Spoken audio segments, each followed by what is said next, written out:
भवानी जय भवानी त्वत्पदी नित प्रार्थना। श्री भवानी जय भवानी त्वत्पदी नित प्रार्थना।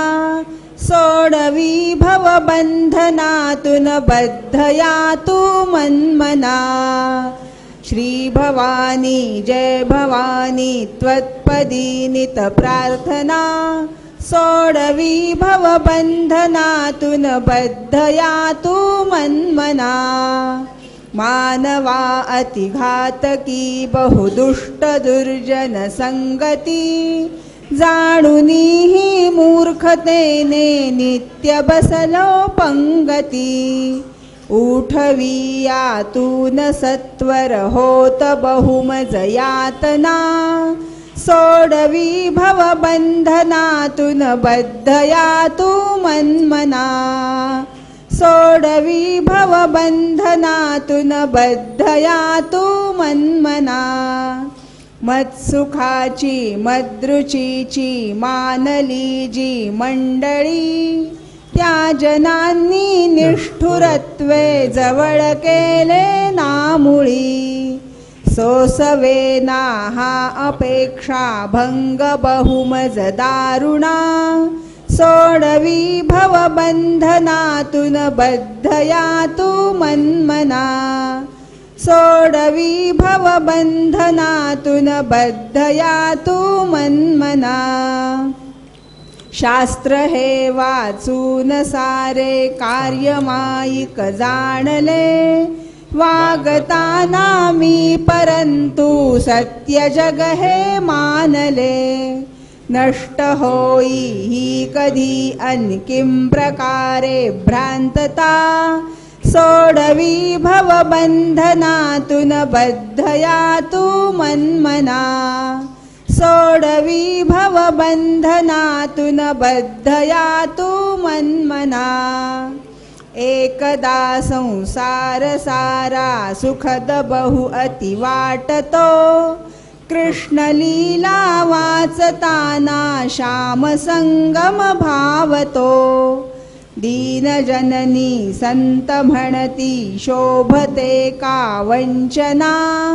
सोडवी भवबंधनातून बद्धया तू मन्मना। सोडवी भवबंधनातून बद्धया तू मन्मना। रूप तव चित्ती असुदे नाम तव नित मन्मुखी। शास्त्र चिंतन मग्न बुद्धि देह सज्जन पूजनी। उद्धरी विश्वास सत्वर भार का भावा तुला। सोडवी भवबंधनातून बद्धया तू मन्मना।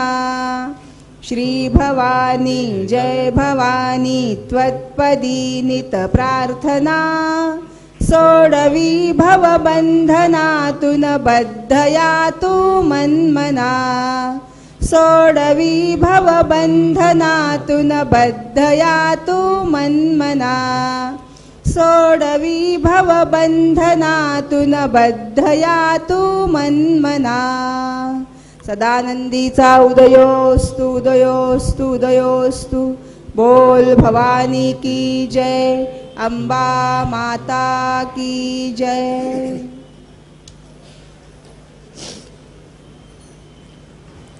वक्रतुंड महाकाय सूर्यकोटि समप्रभ।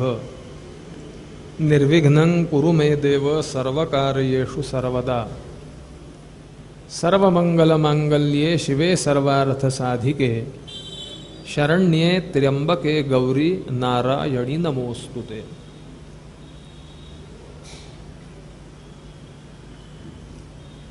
श्री भगवतीच्या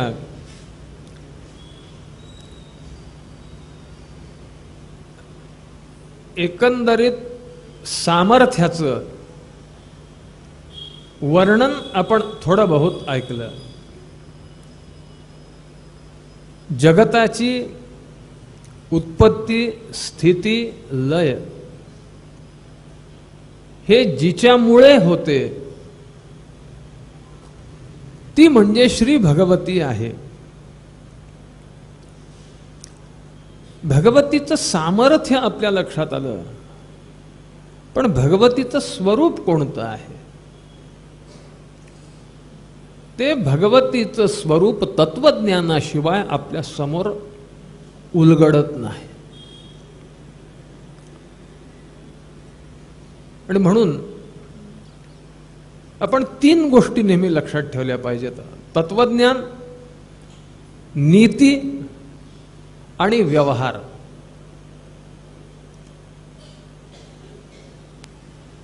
आपली संस्कृती सर्वश्रेष्ठ संस्कृती का गणली जाते? कारण या तिघांचा योग्य अशा प्रकारचा समन्वय आपल्या संस्कृतीने, आपल्या धर्मांनी साधलेला आहे. म्हणून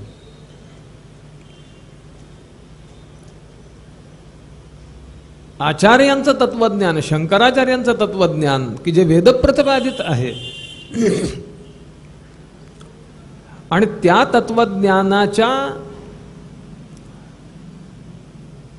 आजूबाजूला जी सांख्य तत्वज्ञान असेल किंवा न्याय तत्वज्ञान असेल किंवा माधव तत्वज्ञान असेल, या तत्वज्ञानापेक्षा त्याच्या पुढचा विचार आजपर्यंत तरी जगात झालेला नाहीये. याच्या पुढे होईल की नाही सांगता येत नाही, काय असेल ते असेल. आणि म्हणून परदेशात सुद्धा जेव्हा जेव्हा तत्वज्ञानाचा विषय त्या ठिकाणी निघतो, त्यावेळी आचार्यांचं तत्वज्ञान हेच सर्वश्रेष्ठ आहे असं सर्वांनी मान्य केलेलं आहे. तत्वज्ञान आपल्याला त्या ब्रह्माच्या स्वरूपाचं यथास्थित ज्ञान करून देतं. नीती ही आपल्याला आपण वागावं कसं ते शिकवते, आणि व्यवहार हा नीती आणि तत्वज्ञान याचा मेळ कसा बनतो ते आपल्याला दाखवून देतं. आणि म्हणून तत्वज्ञान हा पाया आहे, नीती हा त्याच्यावरचा प्रासाद आहे, आणि व्यवहार हा त्याच्यावरचा ध्वज आहे.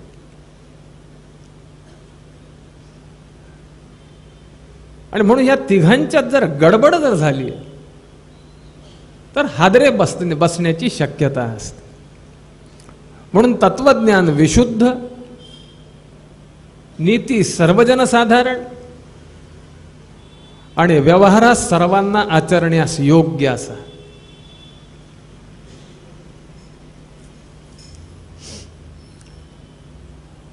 आणि म्हणून व्यवहार सांगत असताना संतांनी फार सुंदर सांगून टाकून दिलं, हरिमुखे म्हणा, हरिमुखे म्हणा, पुण्याची गणना कोण करे. फारशा भानगडीत पडू नका. मग काय करा, हरिमुखे म्हणा. मनाने नाही म्हणलं तरी चालेल, तोंडाने म्हणलं तरी चालेल. नुसतं रामकृष्ण हरी जय नित वाचेने म्हणा. त्याच्या आधी भावाने म्हणा, भावाने म्हणा असं होतं, पण भावच नाहीये, काय करणार. आमच्या नाना महाराज तराणेकरांचं एक वाक्य फार सुप्रसिद्ध अशा प्रकारचं आहे, भावाशिवाय भाजी जिथं येत नाही तिथं भावाशिवाय देव कसा येईल. मला सांगा, मनी नाही भाव म्हणे देवा मला पाव. भावे विण दैवत.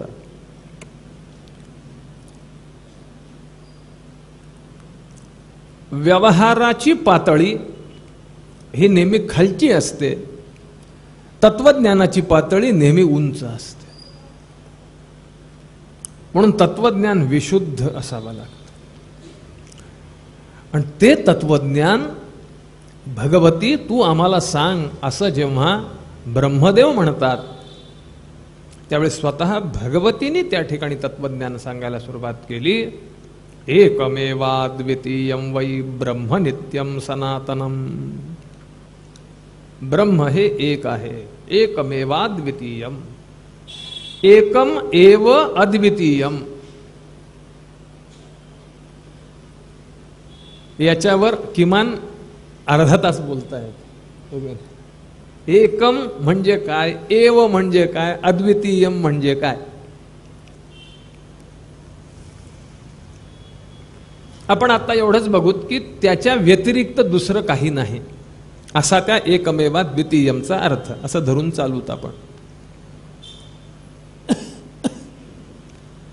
मग दुसरं नाहीच काही म्हणजे दुसरं जे भासतंय ते आलं तरी कुठून. द्वैत भावम पुनर्याती काल उत्पित्सु संज्ञके. जेव्हा निर्मितीची वेळ येते त्यावेळी त्याच्यामध्ये द्वैतता प्रगट होते, द्वैतता भासायला लागते. कसं असतं एक लक्षात ठेवा, जी वस्तू कार्य करते ती वस्तू असायलाच पाहिजे अशातला भाग नाही. नीट लक्षात ठेवा. जर ब्रह्म एकच जर आहे, दुसरं काहीच जर नाही, तर त्याच्यापासून इतर प्रगट झालं कसं, ते भासलं कसं. शास्त्रकार सांगतात ते भासलं नाहीये. अहो नाहीये म्हणताय पण त्रास देतय त्याची वाट काय. मला सांगा, आपल्याला होणारं दुःख खरं आहे का खोटं. लागलेली भूक खरी का खोटी. भूक लागतीये, तहान लागतीये, थंडी वाजतीये, मग ते खरं का खोटं. जे जे अनुभवाला येतं ते सगळं खरंच असतं अशातला भाग नाही. हे पहिल्यांदा आपण लक्षात ठेवलं पाहिजे. एकाला इतकी भूक लागली, इतकी भूक लागली, एक राजा होता, इतकी भूक लागली त्याला, भयंकर भूक लागली, कोणी काही खायला द्यायला तयार नाही. शेवटी कुठंतरी अक्षरशः भिक्षा मागून त्याला पत्रावळीवर कालची खिचडी, शिळी खिचडी मिळाली आणि तो बसला खायला. इतक्या 2 सांड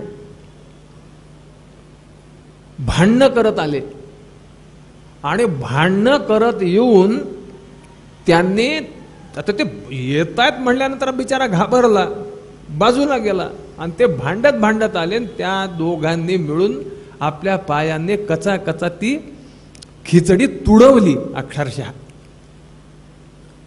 आणि हा लागला मोठ्याने रडायला. भयंकर भूक लागलेली, कसं बस मिळालेलं ते सगळं या सांडांनी तुडवून टाकून दिलं. मोठ्याने रडायला लागल्यानंतर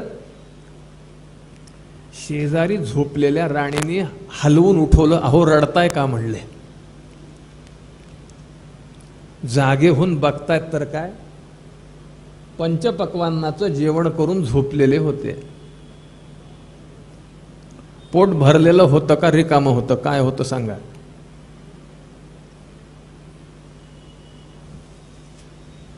भरलेलं. भूक लागली होती का नव्हती. लागली होती. लागलेली भूक खरी होती का खोटी होती तुम्ही सांग. आपला अनुभव काय असतो.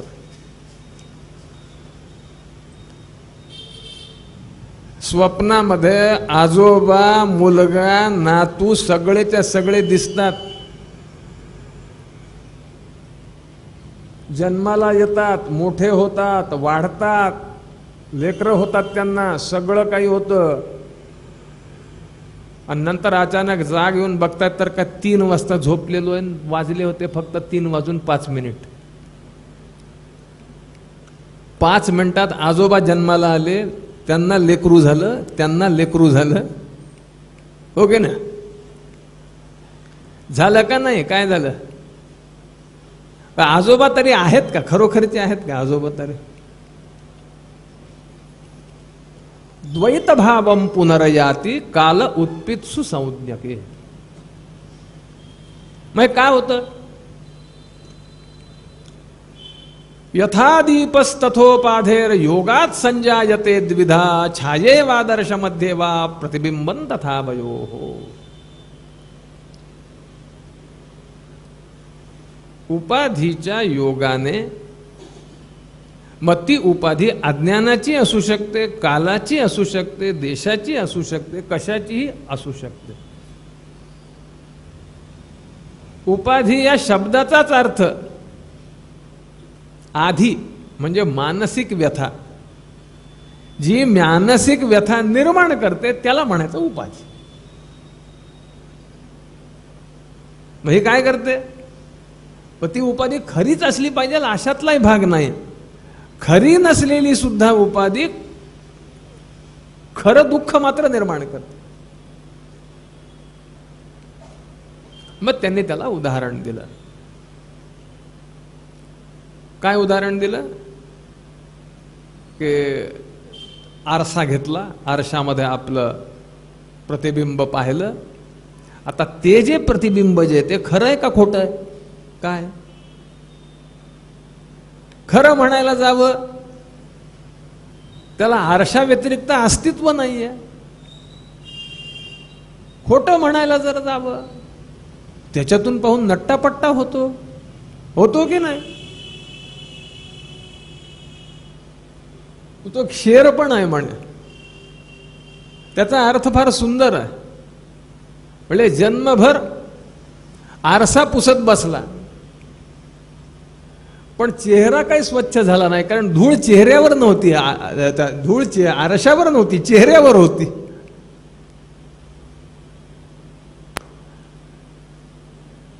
छायेवा दर्श मध्ये वा प्रतिबिंबन तया वयो. आणि म्हणून भेद उत्पत्ती काले वै सर्गार्थम प्रभवत्यज दृश्य विभेदोयम वैविध्ये सती सर्वथा.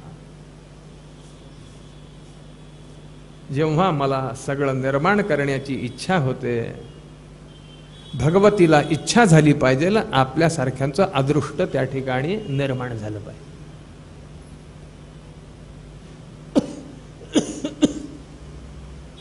अदृष्ट याचा अर्थ मागच्या जन्मी केलेलं जे काही आपलं कर्म आहे त्याच्यानी निर्माण झालेलं पापपुण्य. ना भुक्तं क्षीयते कर्म कल्पकोटी शतैरपि. हजारो जरी गायी असल्या तरी सुद्धा वासराला सोडल्यानंतर ते वासरू ज्याप्रमाणे आपल्या आईकडेच धाव घेतं त्याप्रमाणे हजारो जरी माणसं असली तरी सुद्धा ज्याचं जे काही पापपुण्य ते त्यालाच येऊन चिकटतं.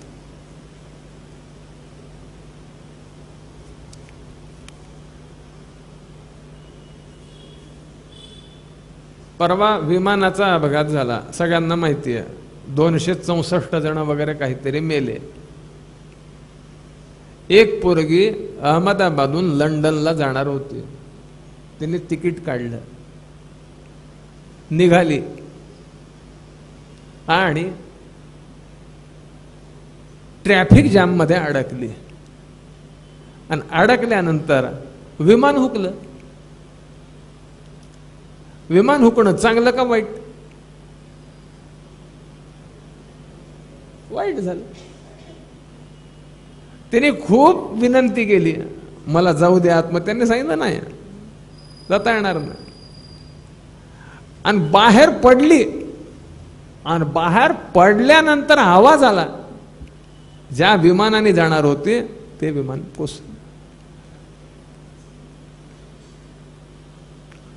तिचं जन्मात तिचं जिवंत राहण्याचं अदृष्ट तिला खेचून घेतलं तिने.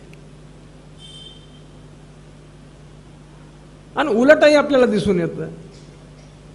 एका कारला अपघात झाला हायवेवर, ट्रकने धडक मारली. 3-4 जण होते, सगळेच्या सगळे बचावले. ट्रकने धडक मारून खाली उतरले आणि खाली उतरून कारचं काय नुकसान झालं ते बघू लागले आणि मागून ट्रक आला आणि त्या ट्रकने यांना उडवलं.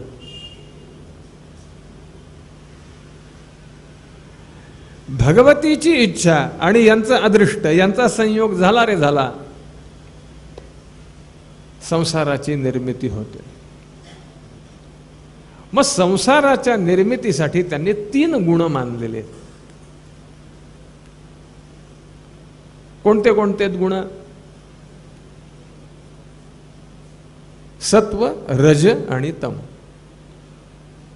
सत्वात संजायते ज्ञानम, भगवद्गीता सांगते. सत्वम प्रकाशकम विद्धी. मग सत्वगुणाचं संपूर्ण वर्णन त्या ठिकाणी दिलेलं आहे. सांख्यांची संपूर्ण प्रक्रिया यांनी सांगितलेली. सांख्य कशा पद्धतीने असतात, काय करतात. मग पंचमहाभूतांची निर्मिती कशी होते. मग पंचमहाभूत एकटे एकटे कार्य करू शकत नाहीत, मग त्यांचं पंचीकरण करावं लागतं. मग पंचीकरण म्हणजे काय?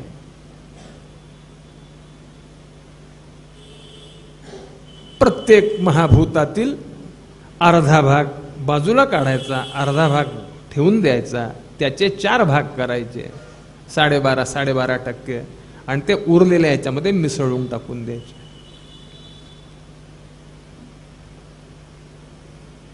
आपण एक लक्षात ठेवलं पाहिजे की संपूर्ण विशुद्ध असं आपल्याला काहीही बघायला मिळत नाही. तुम्ही खाली उतरलात, व्यवहारात आलात, विशुद्धता संपत असते, हे लक्षात ठेवलं पाहिजे. ते मिसळलेलंच लक्षात येतं. मिसळल्याशिवाय होऊच शकत नाही. बाकी त्याचं जाऊ द्या. अंगठी करायची आहे, साधी सोन्याची अंगठी करायची आहे. शुद्ध सोन्याची अंगठी होती का सांगा बरं. मग त्याच्यामध्ये काय करावं लागतं? मी पुढे जाऊन सांगतो, जितका जास्त चांगला दागिना तितकं त्याच्यात जास्त मिसळावं लागतं. ओके ना. मग 24 कॅरेट, 22 कॅरेट, 20 कॅरेट, 18 कॅरेट, जितकं मिसळाल तितकं दागिन्यात कालाकुसर दांडगी. जितकं दिसायला चांगलं तितकं त्याच्यात जास्त मिसळ. विशुद्धता असली की व्यवहारात अडचण निर्माण होते. मिसळलेलं असलं मग व्यवहार सोपा जातो. आणि अशा तऱ्हेने म्हणतात त्यांनी 3 गुण सांगितले. सत्वम प्रीत्यात्मकं ज्ञेयम, सत्वात प्रीती समुद्भवः. सत्वगुणाची लक्षणं कोणती आहेत? प्रेम हे सत्वगुणाचं लक्षण. रुजुता, सत्य, शुद्धता, श्रद्धा, क्षमा, अनुकंपा, लज्जा ही सगळी सत्वगुणाची लक्षणं. 12 म्हणले. रजोगुण अप्रीतिर दुःखयोगत्वात्, प्रद्वेषोत तथा द्रोहो मत्सरः उत्कंठा निद्रा श्रद्धा. थोडं खाली आले, द्रोह निर्माण झाला, उत्कंठा निर्माण झाली.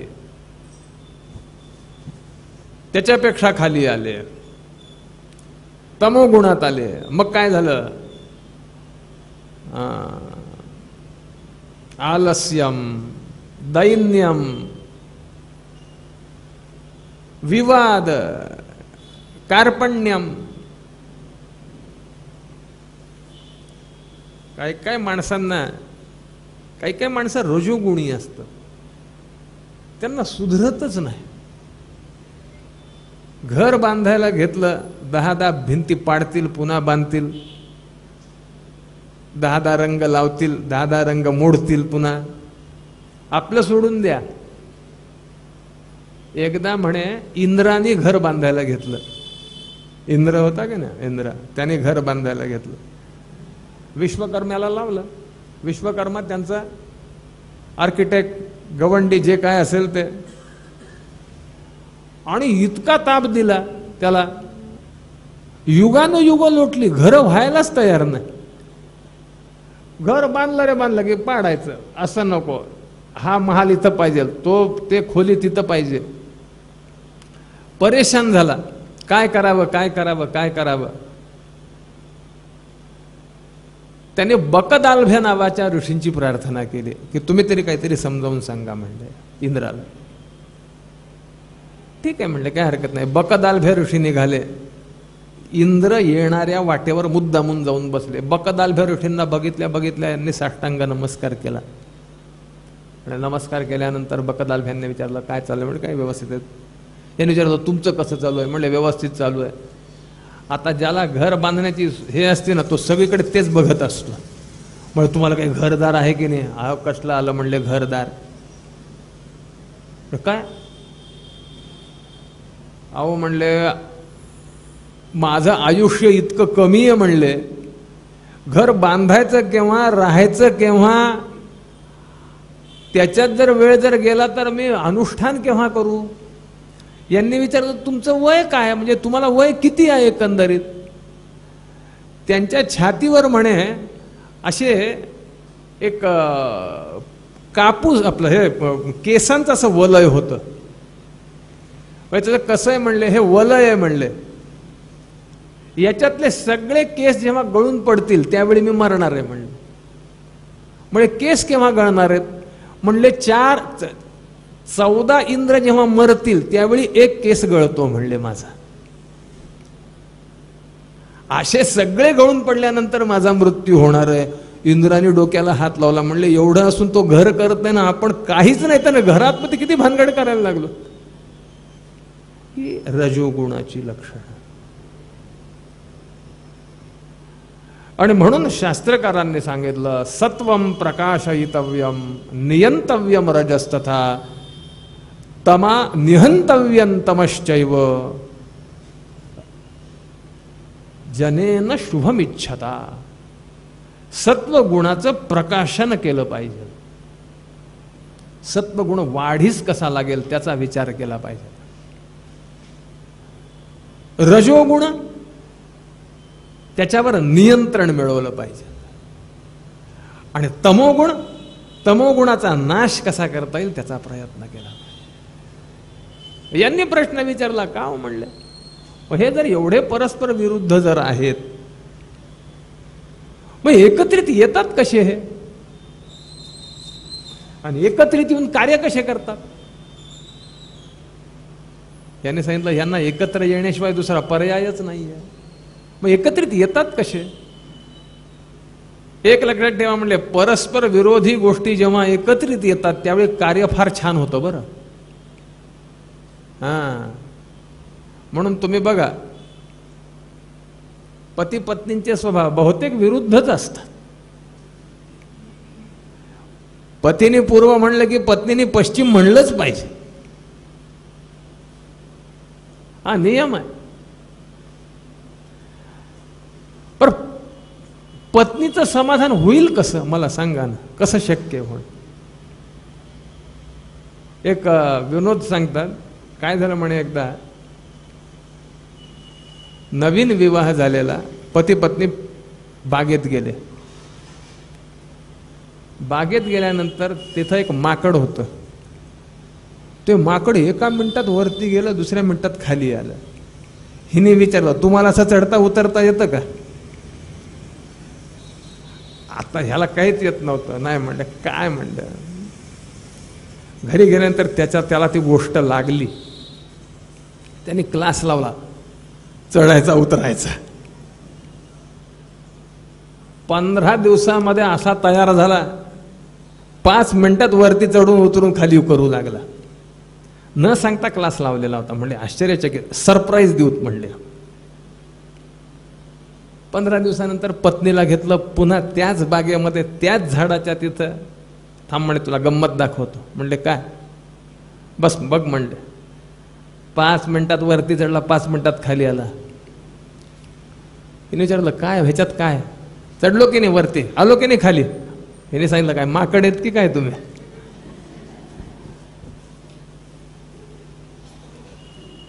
विरुद्ध स्वभाव असणारच ते. मग त्यांनी त्याला उदाहरण दिलेलं आहे, फार सुंदर. भगवतीने फार छान उदाहरण. तेल, वात आणि अग्नी या तीन गोष्टी एकमेकांच्या विरोधी आहेत. अग्नी आणि कापूस यांचा संयोग जर झाला, कापूस नष्ट होऊन जातो. तेल पडलेलं असेल तर आपण कापसाने ते पुसून घेऊ शकतो. ह्या परस्पर विरोधी असणारे तीन तत्व जेव्हा विशिष्ट पद्धतीने एकत्रित येतात, त्यावेळी सुंदर अशा प्रकारचा त्या ठिकाणी दीप निर्माण होतो आणि तो दीप सर्व घरातील अंधार दूर करतो. तसं माणसाच्यात सत्व पण पाहिजे, रज पण पाहिजे आणि तम पण पाहिजे. तम खराब आहे म्हणून टाकून दिलं. तमाचा गुण काय सांगितलेला आहे? निद्रा लस्य प्रमादोत्तम. ऐका, तर निबध्नाति भारत. काय निद्रा? निद्रा कोणाचा गुण आहे? तमाचा आहे. मग झोप पाहिजेल का नकोय? झोप हे वरदान आहे, भगवतीने आपल्याला दिलेलं वरदान आहे.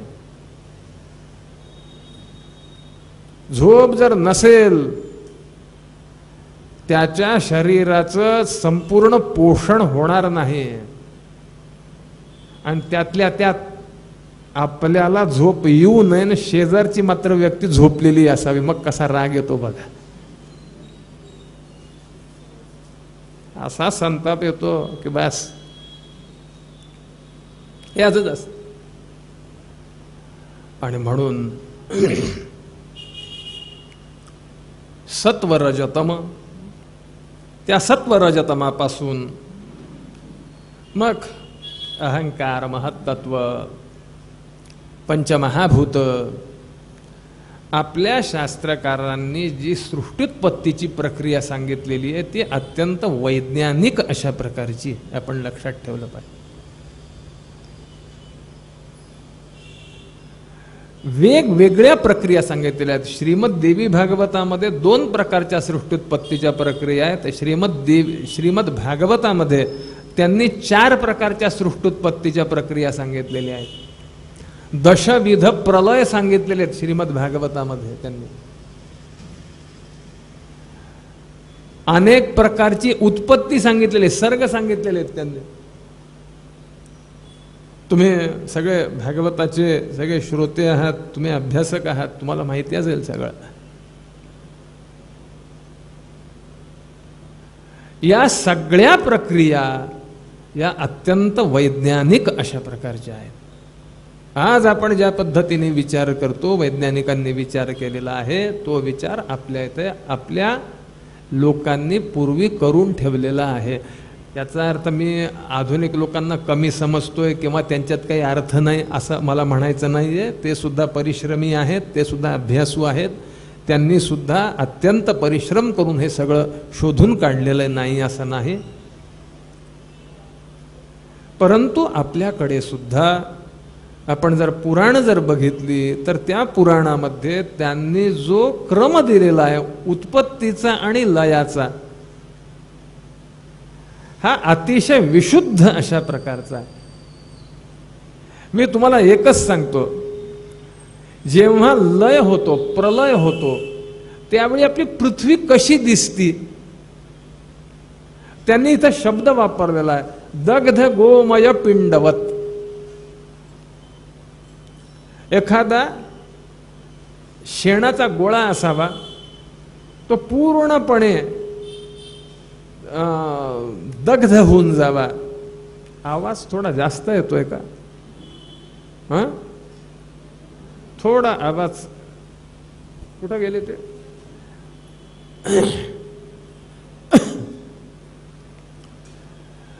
तो गोळा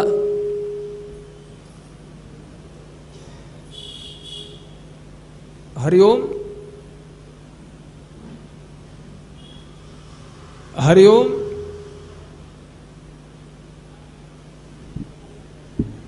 हरिओम. ह्याच्याने आवाज येत नाहीये मला वाटतं. आवाज ऐकू येतो ना पण?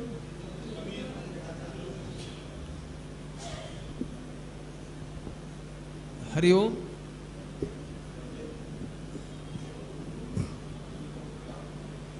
हरिओम. आवाज घुमल्यासारखा वाटतो. बरोबर आहे ना का नाही? बरोबर येतोय. एखादा शेणाचा गोळा हा पूर्णपणे जेव्हा दग्ध होऊन जातो, तो जसा दिसतो त्याप्रमाणे पृथ्वी आकाशात दिसती, असं वर्णन याच्यात केलेलं आहे. परवा मी डिस्कव्हरीवर वैज्ञानिकांनी पुढे काय काय होईल असं जे सांगितलेलं आहे त्याच्यामध्ये सांगताना नेमकी हीच उपमा दिलेली आहे. मला आश्चर्य वाटलं. आणि अशा तऱ्हेने सगळं तत्वज्ञान सांगितलं. आणि तत्वज्ञान सांगितल्यानंतर ब्रह्मा विष्णू महेश यांना सांगितलं, तुम्ही आता खाली जा आणि मी सांगते त्याप्रमाणे काम करा, कर्म करा, म्हणजे माझी प्रीती, माझा आशीर्वाद तुम्हाला लागेल. कसं आहे, नियतं कुरु कर्मत्वं कर्मज्यायो ह्यकर्मणः तस्मात् कार्यं कर्म समाचर. गीता काय सांगते? तस्मादसक्तः सततं स्वकर्मणा तमभ्यर्च सिद्धिं विंदति मानवः. स्वतःचं कर्म केल्यानंतर भगवती प्रसन्न अशा प्रकारची होत असते. आणि म्हणून तुम्ही जा, ब्रह्मदेवाला महासरस्वती नावाची शक्ती दिली, तुझा संपूर्ण विश्वाची निर्मिती तू कर. विष्णूला श्री महालक्ष्मी दिली, तुझा आणि ह्या सगळ्या विश्वाची स्थिती तू कर.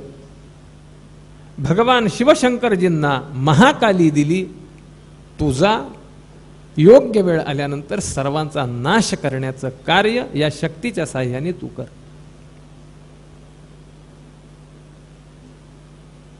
आणि अशा तऱ्हेने सर्वांनी साष्टांग नमस्कार केला भगवतीला. आणि सर्वजण अशा प्रकारचे वापस आले. आणि वापस आल्यानंतर हे सगळं जेव्हा राजांनी ऐकलं, राजांनी विचारलं, महर्षे आत्तापर्यंत तुम्ही आम्हाला भगवतीचं स्वरूप सांगितलं, भगवतीचं सामर्थ्य सांगितलं, पण भगवतीचा स्वभाव कसा आहे ते नाही सांगितलं. कसं आहे, स्वरूप चांगलं असणं ठीक आहे, सामर्थ्य चांगलं असणं ठीक आहे, पण स्वभाव. मी मजेने दृष्टांत देत असतो. लग्न ठरलं, लग्न ठरल्यानंतर मग काय काय, बाबा पोरगं दिसायला फार सुंदर आहे, बरं वा वा, पण संपत्ती तर काय विचारायची सोयच नाही म्हणलं. शेत जमीन तितकीच, प्लॉट तेवढेच, फ्लॅट तेवढेच, घरं तेवढीच, पॅकेज तेवढंच. आणि सगळं लग्न ठरलं, छान झालं. नंतर अचानक बातमी आली की विवाह निश्चित केलेला मोडला. विचारायला गेले, पोरग खराब आहे का? नाही म्हणले दिसायला सुंदर आहे. पैसे कमी आहेत का? नाही म्हणले भरपूर पैसा आहे. मग मोडलं का? अहो म्हणले सगळं चांगलं आहे पण स्वभाव चांगला नाही. आम्ही गेलो तर साधं पाणी सुद्धा विचारलं नाही. आणि दिसायला चांगला आहे, पैशाला काय करायचंय? स्वभाव जर खराब जर असेल तर काय उपयोग आहे? तसं भगवतीचं सामर्थ्य कर्तुम अकर्तुम अन्यथा कर्तुम स्वरूप सदैकत्व ममैव असते, सुंदर अशा प्रकारचं स्वरूप, पण स्वभाव. व्यास महर्षी म्हणतात काय सांगावं, भगवतीचा स्वभाव असा आहे, अपार करुणा सिंधू अव्याज करुणामूर्ती. तिचं स्वरूप सांगताना सांगितलेलं आहे, तिचा स्वभाव सांगताना सांगितलेलं आहे, अव्याज करुणामूर्ती. भगवती दयाळू आहे. लक्षात ठेवा, मी मुद्दामून कृपाळू म्हणत नाही, दयाळू म्हणतो.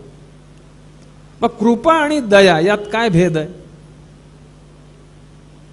कृपा याचा अर्थ आपल्यातले गुण बघून केली जाणारी, त्याला म्हणायचं कृपा. आणि दया याचा अर्थ काय? गुण काहीच नाहीत म्हणून केली जाणारी, तिला म्हणायचं दया. भगवती कशी आहे? तिला माहिती आहे आपल्याजवळ काहीच नाही आहे. मग असं असून सुद्धा जी आपल्यावर प्रसन्न होते, मला सांगा तिच्या व्यतिरिक्त अन्य दयाळू कोण असणार?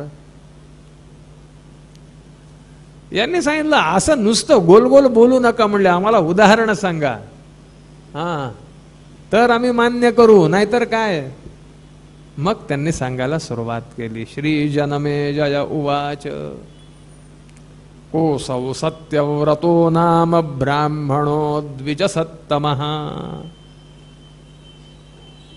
सत्यव्रत नावाच्या ब्राह्मणावर भगवतीने कृपा केली, दया केली, असं जेव्हा व्यास महर्षी म्हणतात, त्यावेळी जन्मेजयाने विचारलं, हे सत्यव्रत कोण आहेत सांगा. जमादागने व्यास उवाच. व्यासांनी सांगायला सुरुवात केली.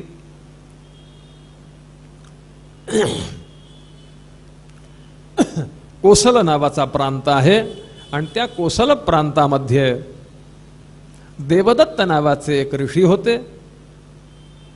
सुंदर पत्नी, सगळं व्यवस्थित चाललेलं. अनेक दिवस गेले, महिने गेले, वर्ष गेलं, परंतु अपत्य प्राप्ती मात्र नाही. मग काय करायचं? मग शेवटी त्यांनी विचार केला की आपण पुत्रकामेष्टी नावाचा यज्ञ करू. मग त्याप्रमाणे सर्व वैदिकांना त्या ठिकाणी बोलवण्यात आलं. सुहोत्र, याज्ञवल्क्य, बृहस्पती, पैल, गोभिल, अनेक त्या ठिकाणी वैदिक विद्वान, अनुष्ठानी, साधक, उपासक एकत्र झाले आणि सुरुवात झाला यज्ञ. सुरुवात झाल्यानंतर त्या यज्ञामध्ये उद्गाता नावाचं एक पद आहे. उद्गाता म्हणजे सामवेद शिकणारे जे ब्राह्मण आहेत ते सामगायन करतात, त्यांना उद्गाता असं म्हणतात.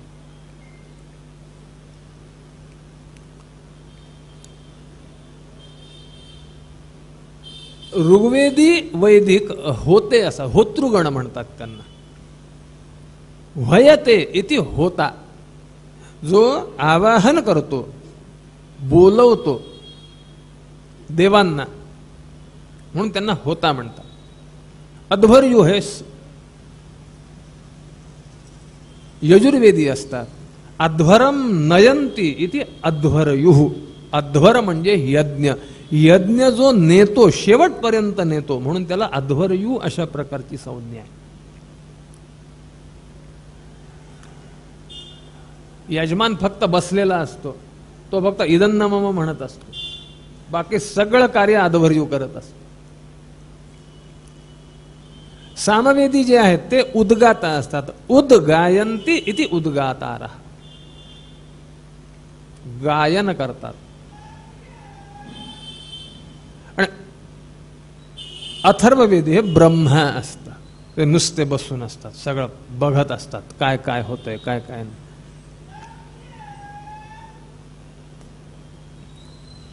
त्याप्रमाणे गोभिल नावाचे ऋषी जे ते सामवेदी होते आणि ते सामगायन करत होते. त्याची विशिष्ट पद्धत आहे. स्वरांचे आरोह अवरोह, स्वरांचा उच्चार, स्वरांची अनुपूर्वी, कोणत्या स्वरानंतर कोणता स्वर, हे सगळं सांभाळावं लागत असतं. ते जर सांभाळलं जर नाही तर विपरीत परिणाम होण्याची शक्यता असते.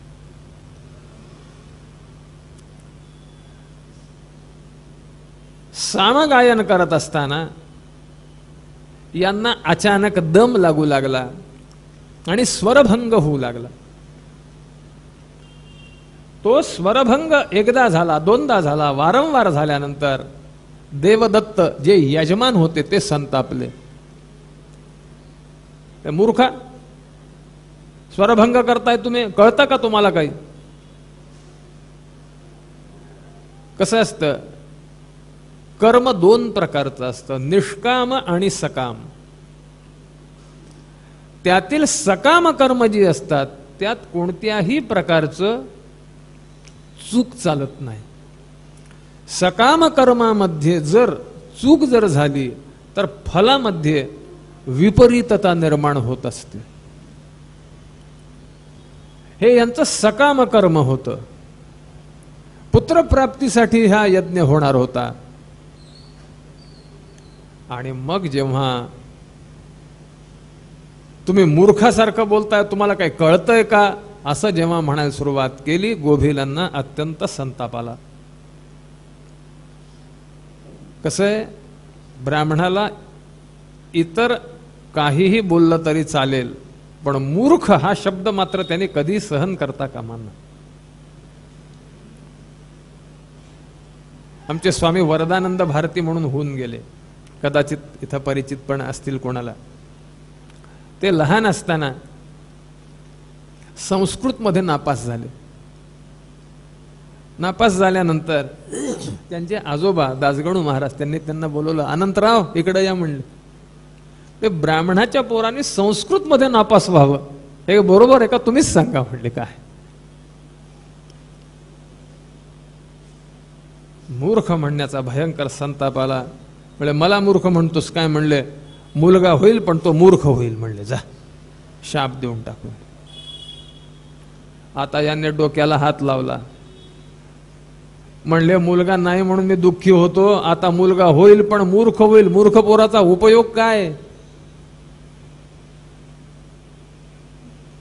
मूर्ख पुत्रात अपुत्रत्वम वरम वेदविदो विदुः तथापि ब्राह्मणो मूर्खः सर्वेषां निंद्य एव हि. मूर्ख पुत्रापेक्षा अपुत्रत्व पर.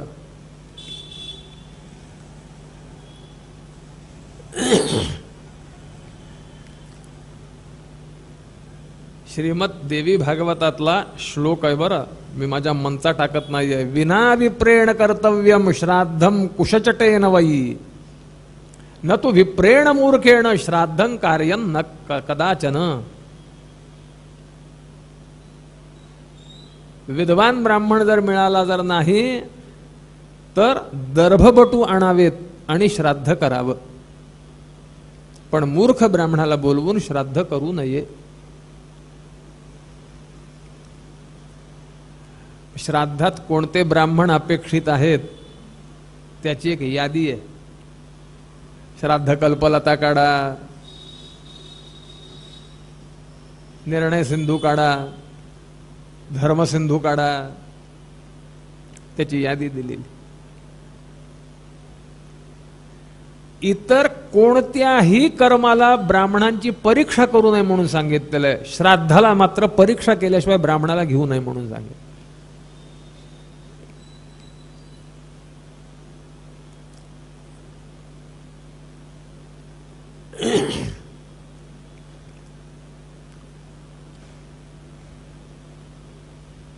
त्याला आहारापेक्षा जास्त देऊ नये.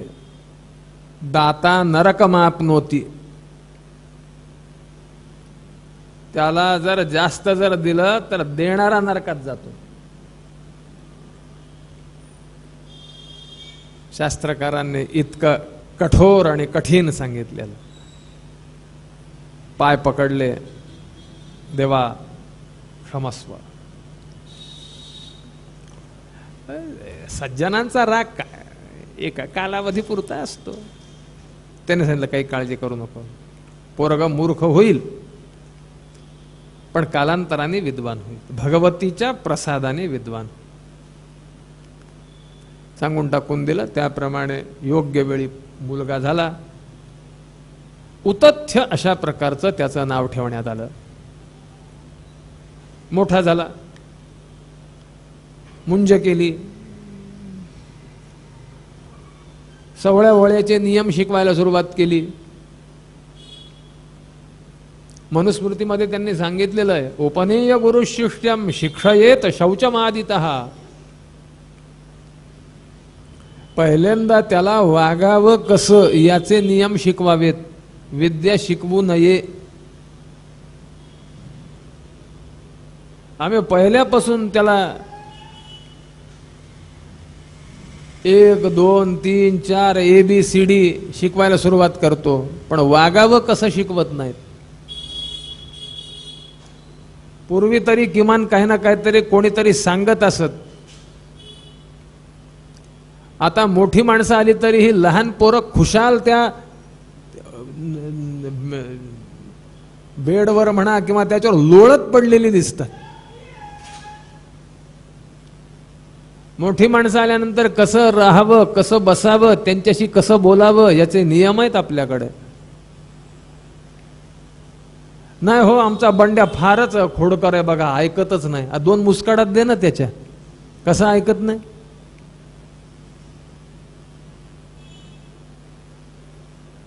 नाही, तो लगेच डिप्रेशन मध्ये जातो.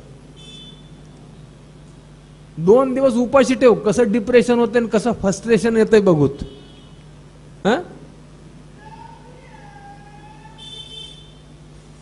नियम लावायला नकोत. मग ते पोरग पुढे जाऊन डोक्यावर बसतं. लहानपणापासून त्याला जर वळण जर लावलं, यन्नवे भाजने लग्न संस्कारो नान्यथा भवेत. जोपर्यंत माती ओली आहे तोपर्यंत त्याच्यावर काय करायचं ते होतं. एकदा वाळल्यानंतर काय होणार आहे. आज एक व्हिडिओ हिनी दाखवला, त्या व्हॉट्सअपवर आलेला. मोबाईल दिल नाही म्हणून ते पोरग भर रस्त्यात बसून ओरडते, मला मोबाईल पाहिजे. म्हणजे मला आई द्या असं आमच्या लहानपणी रडत होते पोरं. का? त्याचं कारण असं की आम्ही शिकवलं नाही, लाड जास्त केले, शिकवायला वेळ उरला नाही. आता तर डिंक नावाची प्रक्रिया सुरुवात झाली. माहिती असेल आपल्याला. डिंक, डिंक म्हणजे आपला खायचा डिंक नाही बरं. Double income, no kids. नवरा बायको दोघंही पैसे कमावणार आणि नो किड्स. मुलगा मात्र नको. परिणाम काय? हिंदूंची लोकसंख्या जी 10-20 वर्षांपूर्वी 85% होती ती 79% आलेली आहे.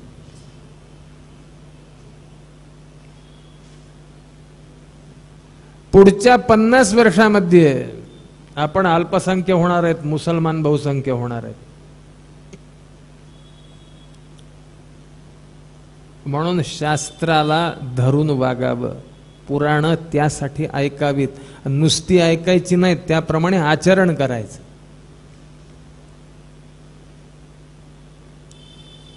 अष्टपुत्रा सौभाग्यवती भव आशीर्वाद होता आपल्याकडे पूर्वी, होता की नव्हता? कृष्णाला किती लेकरं होती? 16,108 बायका, त्या प्रत्येकाला 10 मुलं आणि 1 मुलगी. 16,108 गुणिले 11 किती होतात ते बघा.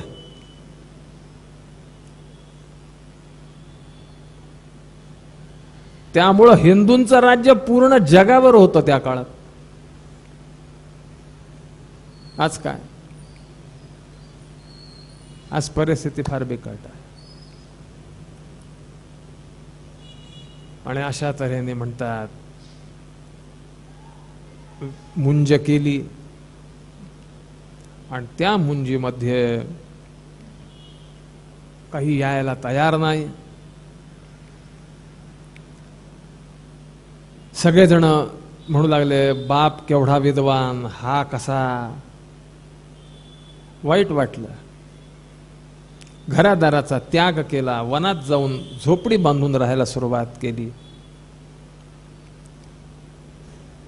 आपल्याकडे सकाळी उठल्यापासून रात्री झोपेपर्यंत जे जे आपण कार्य करतो त्या प्रत्येकाला मंत्र सांगितलेले आहेत. कराग्रे वसते लक्ष्मी ही, करमध्ये सरस्वती, करमूले तु गोविंदः, प्रभाते करदर्शनम, समुद्रवसने देवी, पर्वतावली भूषिते, विष्णुपत्नी नमस्तुभ्यम, पादस्पर्शं क्षमस्व मे. याला एकही मंत्र यायला तयार नाही. वाईट वाटायचं. पण त्यांनी एक नियम केला, खरं बोलायचं.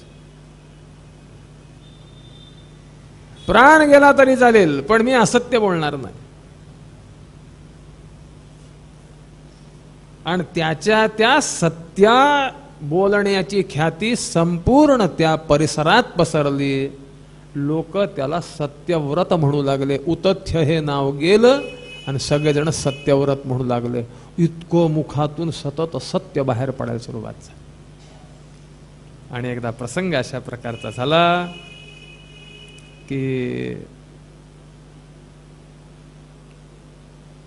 एक डुक्कर, रानडुक्कर, त्याला एका पारध्याने बाण मारला आणि ते रानडुक्कर त्याच्यापासून वाचण्यासाठी म्हणून या ठिकाणी आलं, याच्या परिसरात आलं, याच्या आश्रमाच्या तिथं आलं आणि तिथं जाऊन आड जाऊन लपलं. बाहेर जायला जागा नव्हती, आड जाऊन लपलं. पाठोपाठ हातामध्ये धनुष्यबाण घेतलेला काळा कभिन्न अशा प्रकारचा तो पारधी आला. मागे लागलेला तो पारधी, भयाने घाबरलेला ते रानडुक्कर, त्याला लागलेला तो बाण, गळत असलेलं ते रक्त. आणि ते सगळं बघितल्यानंतर यांच्या मनामध्ये दया उत्पन्न झाली आणि त्यांच्या मुखातून आई आई अशा प्रकारचे शब्द बाहेर पडले. हे आई काय? ऐं ह्रीं क्लीं चामुंडाये विच्छे. याच्यातलं जे ऐं नावाचं जे वाग्भव बीज आहे ते बिंदुरहित यांच्या मुखातून बाहेर पडलं. आई. भगवतीला आनंद झाला. माझ्या वाग्भव बीजाचं उच्चारण यांनी केलं. भगवती प्रसन्न झाली, सर्व विद्या त्याला देऊन टाकून. आणि हा आलाच पाठोपाठ तो पारधी आणि प्रश्न करतोय, तुम्ही सत्यव्रत आहात, सांगा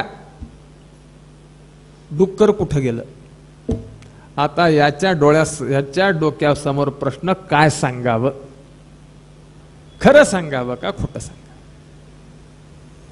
खरं जर सांगायला जर गेलं तर हा मारणार, खोटं सांगायला गेलं तर आपण जे सत्यव्रतत्व आहे त्याचा भंग होणार. काय करावं? पण भगवतीने जी बुद्धी दिलेली होती त्यांच्या लक्षात आलं, सत्यन्न सत्यं खलु यत्र हिंसा दयान्वितम चानृतमेव सत्यम.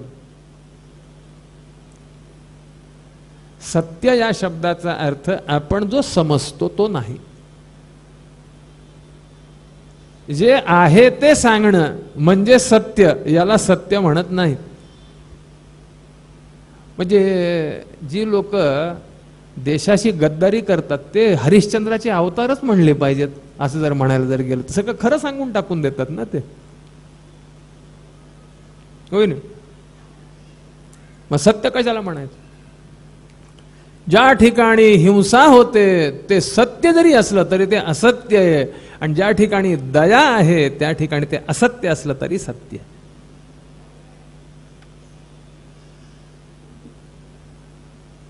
म्हणून नैयायिकांची सत्याची व्याख्या आणि मीमांसाकारांची सत्याची व्याख्या यात फरक. यांचं काय सत्यत्व आहे? तद्वती तत्प्रकारकत्व हे यांचं सत्यत्व. जी वस्तू जिथे आहे ती वस्तू तिथे कळणे याला म्हणायचं सत्य. मीमांसाकार म्हणतात नाही.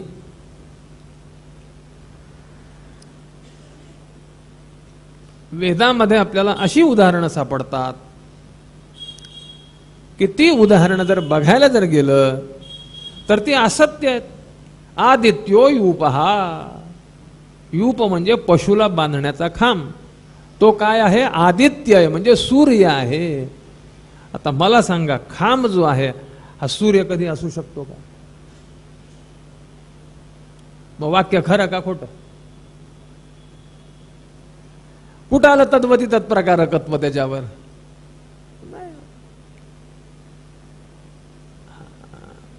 म्हणले खरं आहे का?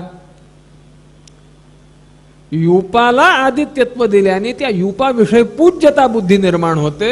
तो मनुष्य यज्ञ करण्यास सहाय्यभूत ठरतो, म्हणून ते वाक्य खरं. मी व्यवहारातलं साधं उदाहरण सांगतो आपल्याला, म्हणजे लक्षात येईल. लहान पोरग आहे, शेजारी विहीर आहे, मोठं झाड आहे. याला त्या झाडावर चढण्याची सवय होती.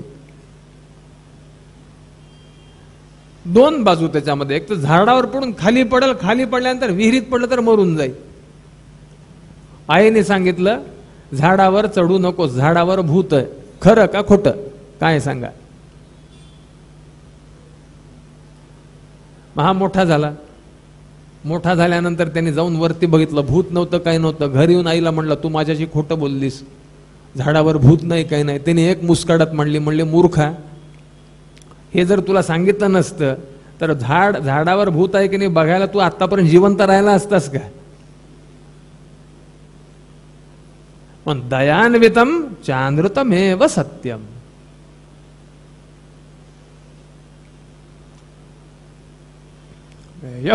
या पश्यते नसा ब्रूते, या ब्रूते सा न पश्यती. तुला काय सांगावं म्हणले? गच्छ व्याधस्वकार्यार्थीन किम पृच्छसी मुहुर्मुहुः. डोळे बघतात, त्यांना बोलता येत नाही, जिभेला बोलता येतं पण दिसत नाही. मला काय विचारतोय? जा म्हणले इथून निघून. त्याला टाळलं, तो निघून गेला आणि साक्षात भगवतीचा अनुग्रह त्याच्यावर झाला.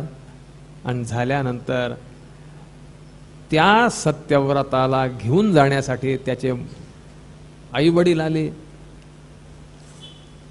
त्याने भगवतीची अत्यंत सुंदर अशा प्रकारची स्तोत्र रचना केली. तो फार मोठा कवी म्हणून प्रसिद्ध झाला. श्रीमद देवी भागवताच्या तृतीय स्कंधामध्ये अजून एक सुंदर अशा प्रकारचं चरित्र येतं. आता आपण सत्यव्रताचं चरित्र वाचलं, आता आपण सुदर्शनाचं चरित्र वाचू. माझ्या अत्यंत आवडीचं चरित्र अशा प्रकार. श्रीमद भागवतातील सुदाम चरित्र आणि श्रीमद देवी भागवतातील सुदर्शन चरित्र, या दोन चरित्रामध्ये भगवंताची भक्तवत्सलता आणि भक्ताची भगवत परायणता जितकी प्रगट होते तितकी अन्य कोणत्या चरित्रात होईल असं मला वाटत. अयोध्या नावाच्या नगरीमध्ये ध्रुवसंधी नावाचा राजा राज्य करत होता. त्याला लीलावती आणि मनोरमा नावाच्या दोन पत्नी होत्या. मनोरमेला सुदर्शन नावाचा मुलगा झाला, लीलावतीला शत्रुजित नावाचा मुलगा झाला. सुदर्शन मोठा, शत्रुजित लहान. पण सुदर्शन वयाने जरी मोठा असला तरी शत्रुजित जो होता तो मात्र हुशार जास्त होता. त्याची सगळ्यांच्यावर छाप पडायची. बोबडं बोलणारा होता. लहान पोरं बोबड बोलल्या तर किती छान वाटतं की नाही. हा? एकदा ध्रुवसंध्ये राजा शिकारीला गेला. सिंहाची शिकार करताना सिंहाने त्याची शिकार केली. राजाचा मृत्यू झाला आणि मृत्यू झाल्यानंतर मृत शरीर सगळेजण घेऊन आले. अंत्यसंस्कार झाला. दिवसवार पूर्ण झाले आणि आता राज्यावर कोणाला बसवायचं. लीलावतीचे वडील युधाजित तेही आले आपल्या जावयाचा मृत्यू ऐकून आणि मनोरमेचे वडील वीरबाहू ते पण आपल्या जावयाचा मृत्यू ऐकून आले. बैठक भरली. कोणाला राज्यावर बसवायचं विचार विनिमय चालू झाला. युधाजित हा बलवान होता, लोभी होता. त्याने सांगितलं जो मोठा आहे तो राज्यावर बसेल. वीरबाहू म्हणले बरोबर आहे, मोठा सुदर्शन आहे तो राज्यावर बसेल. युधाजितने सांगितलं मोठा या शब्दाचा अर्थ काय, वयाने नाही गुणांनी जो मोठा तो मोठा. माझ्या नातवाला राज्यावर बसवा. मंत्र्यांनी सांगितलं अहो म्हणले हे आपल्या नियमांच्या विरुद्ध आहे. नियम तुम्ही मला सांगता? नियम काय सांगतो? ज्याचे आमदार जास्त त्याचा मुख्यमंत्री आहे की नाही नियम. अहो म्हणले निवडून ते एका तिकिटावर आलेत. आता तर परिस्थिती अशी आहे की आपण कोणत्या पक्षात आहेत त्यांनाही माहित नाही. इतकं इंदोरमध्ये त्या मानाने चांगलं असेल असं मला वाटतं. MP मध्ये त्या मानाने जर तुम्ही लोक खरंच चांगले आहात, एकालाच असं निवडून दिलं की बाकीच्याला तोंड काढायला जागाच नाही काही. आमच्या इथं बघा कोण कुठं जातंय, कुठून कोण कुठं येतंय, कोण कोणाविरुद्ध बोलतंय. मला फार हसू आलं. परवा भाषण करत होते हे आपल्याच विरुद्ध ओरडत, कारण हे मागच्या वेळेस त्या सरकारमध्ये होते. वारांगणे व नृपनीतिरने कधा पंचतंत्रात सांगितलेलं आहे. राजनीती म्हणजे वेश्येसारखी. पण मी पुढे जाऊन सांगतो पूर्वीच्या वेश्या सुद्धा चांगल्या होत्या हो यांच्यापेक्षा. इतकं खराब वातावरण हो. मला सांगा महानंदा वेश्या होती की नाही? सगळ्यांना माहिती आहे महानंदेचं चरित्र. ती वेश्या होती पण भगवंत प्रसन्न झाले तिच्या. का? काहीतरी तिने सांभाळलं.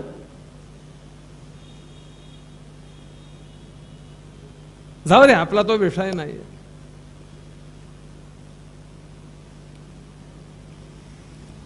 त्याने सांगितलं लक्षात ठेवा क्षत्रियाचं बल हे त्याचे धनुष्यबाण आहे.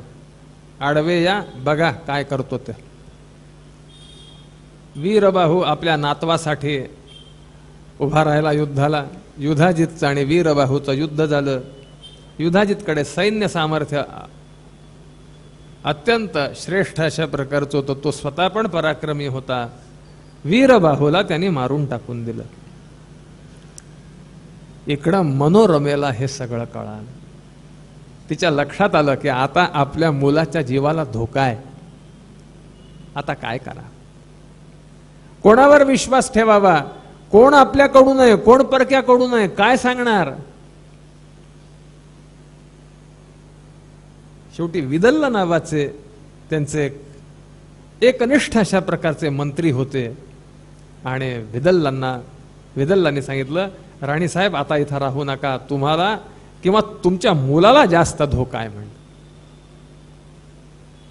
तुम्ही आता निघा.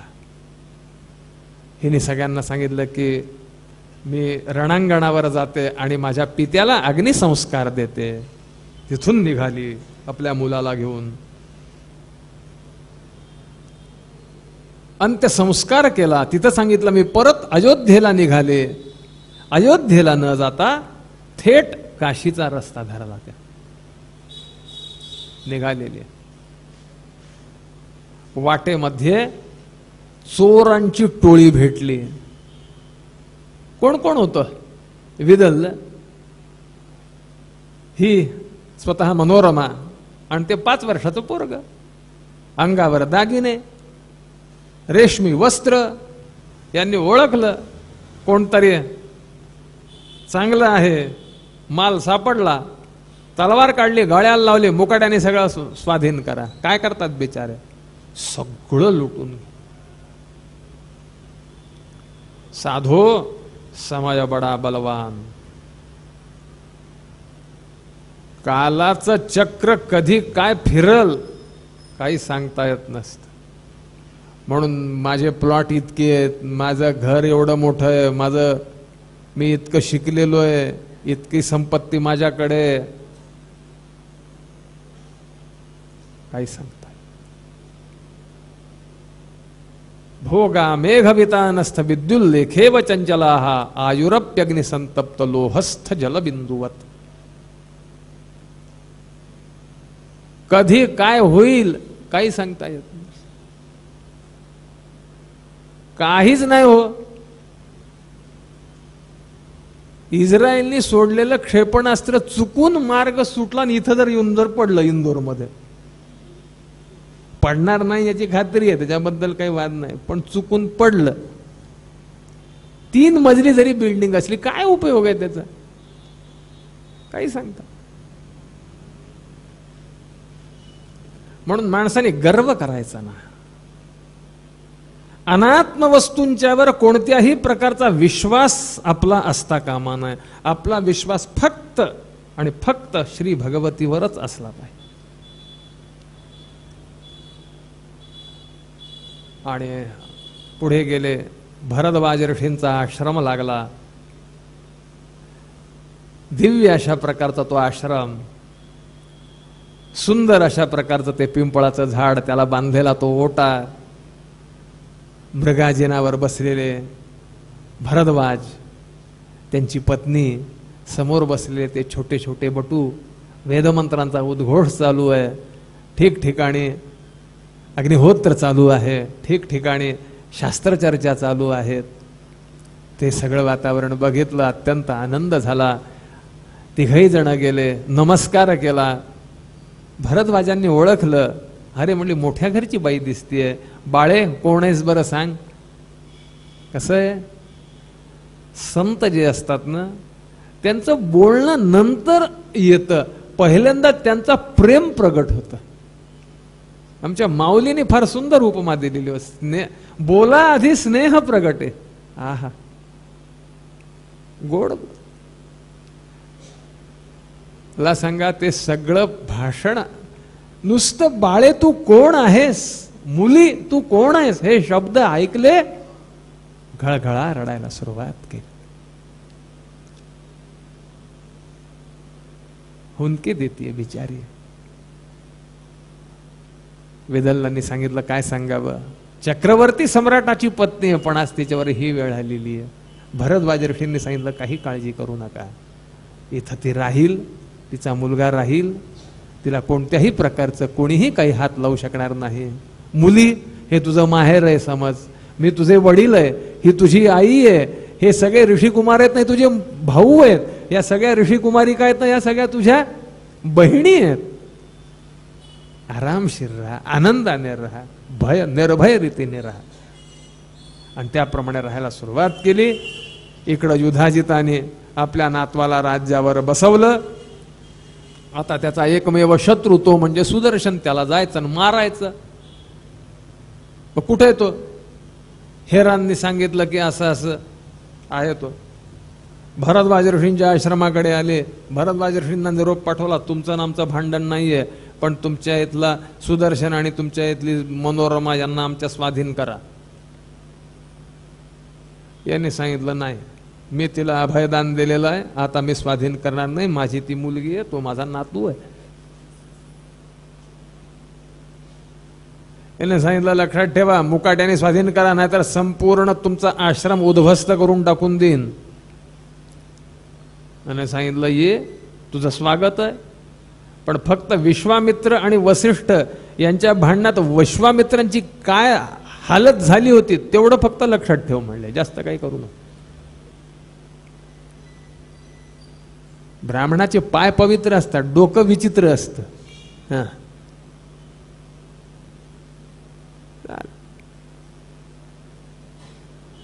आजूबाजूच्यांनी सगळ्यांनी समजावून सांगितलं. म्हणले उगीच ऋषी आहेत म्हणले, शांत आहेत तोपर्यंत शांत आहेत, हे ऋषी संतापले म्हणजे फार खराब असतात. शाप देऊन टाकून देतात तो, काहीतरी दगडच होऊन पडशील, काहीतरी झाडच होशील आणि अमुक. अरे काय कोणी घ्या भानगडीत पडा त्या. हा, ते यमलार्जुन बिचारे क्रीडा करत होते, त्यांचा अपराध फक्त एवढाच घडला की नारद जात होते आणि ह्यांनी त्यांना नमस्कार केला नाही, शाप देऊन टाकून दिला. जा म्हणले वृक्ष व्हाल.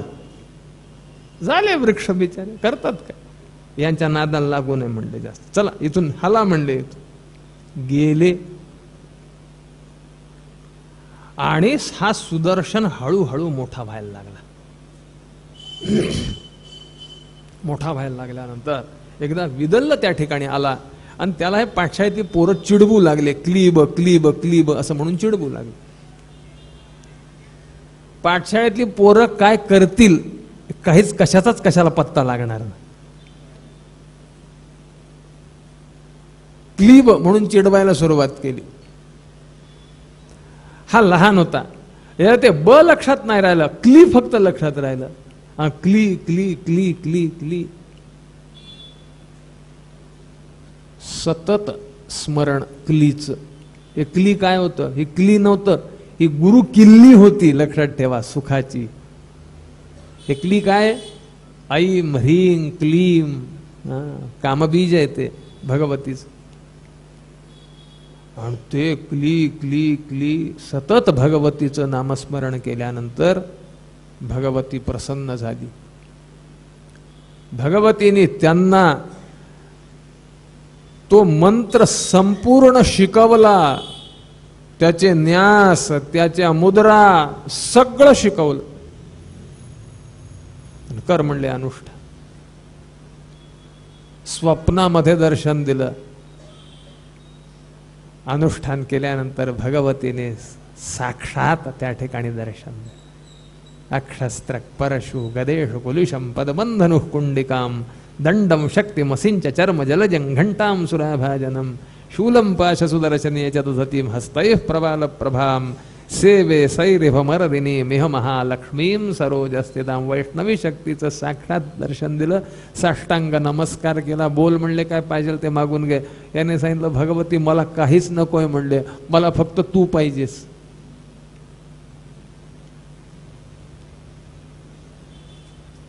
आपण काय करतो माहितीये का, आपण भगवतीचं मागतो, भगवतीला मागत नाहीत.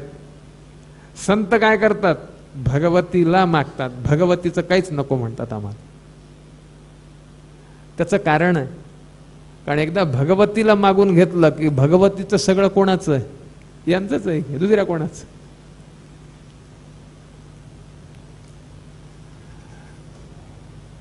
त्या सुदर्शनाची एका निषाद राजाबरोबर मैत्री झाली. निषाद राजाने त्याला 4 घोड्यांचा रथ दिला आणि त्या रथावर बसून जेव्हा ते जात असत त्यावेळे जणू काही अक्षोहिणी सैन्य त्यांच्या पाठीमागे चाललेलं आहे असं दिसत असे. आणि इकडं प्रसंग अशा प्रकारचा घडला. काशी राजा सुबाहू नावाचा होता, त्याला शशिकला नावाची मुलगी होती, ती सुद्धा भगवतीची भक्त होती. भगवतीने स्वप्नात येऊन तिला सांगितलं काही काळजी करू नकोस म्हणले, तुझं लग्न साठी मी माझ्या भक्ताची नेमणूक केलेली आहे, सुदर्शन नावाचा मुलगा आहे म्हणले, त्याच्याबरोबर तुझा विवाह होणार आहे, काळजी करू नकोस. झालं. इकडं उपवर झाल्याचं बघून राजाने सगळीकडे पत्र पाठवली की स्वयंवर आहे, सगळ्यांनी यावं. तिच्या हातामध्ये माळ देण्यात येईल, ती ज्याला पसंत करेल त्याच्या गळ्यामध्ये ती माळ टाकेल. सगळेजण आले, यायला सुरुवात झाली. शशिकलेने विचारलं, काय भानगड आहे? आईने सांगितलं की असं असं तुझं लग्न ठरवलंय. कोणी ठरवलं म्हणले? वडिलांनी ठरवलंय. कोणाशी ठरवलंय? म्हणजे जो येईल त्याच्याशी. म्हणजे माझं लग्न भगवतीने ठरवलंय, माझे वडील काय ठरवणार आहेत? म्हणजे कोणाशी? म्हणजे सुदर्शन नावाचं. कोण आहे म्हणल्या सुदर्शन? मला माहित नाही, वनात राहतो असं मी ऐकलंय. मग आता काय करायचं? त्याला कोण बोलवणार? शशिकलेने ताबडतोब कागद लेखणी घेतली, सर सर सर सर लिहिलं, असं असं परवा दिवशी माझा विवाह आहे, तू ये आणि मला घेऊन जा सांगून टाक. श्रीमद भागवतामध्ये रुक्मिणीने लिहिलेलं पत्र आहे कृष्णाला, आणि श्रीदेवी भागवतामध्ये शशिकलेने सुदर्शनाला लिहिलेलं पत्र. पत्राच्या मायन्यात मी जास्त जात नाही, कथा सगळ्यांना माहिती असतात, मी जास्त त्या भानगडीत पडत नाही.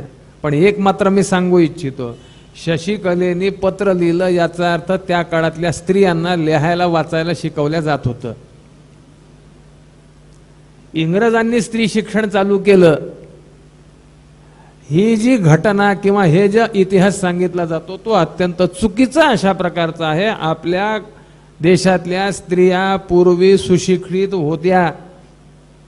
रामायण उघडा, महाभारत उघडा, त्याच्यामधल्या या लोकांची सगळी त्या ठिकाणी हे बघा,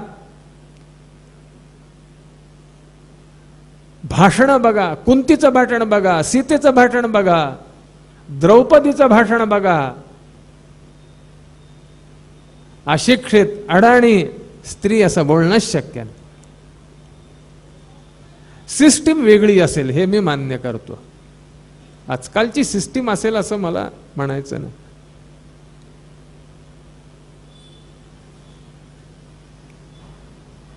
झालं, पत्र वाचलं यांनी. आई परवानगी कशी देईल? आई परवानगी देणार नाही, आता कसं करायचं?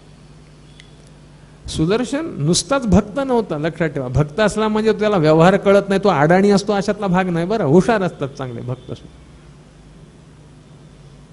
मनोरमा भाकरी करत होते, स्वयंपाक करत होते.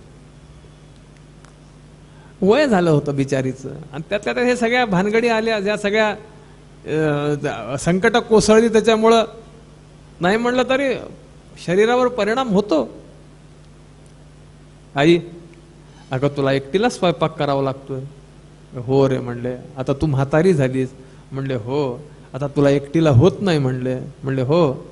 मग काय विचार आहे? म्हणले सुनबाई आणू का? म्हणले तुझ्यासाठी. माझ्यासाठी नको बरं पत्नी, तुझ्यासाठी सुनबाई. याच्यावरून एक लक्षात येतं, विवाह करायचा कशा करता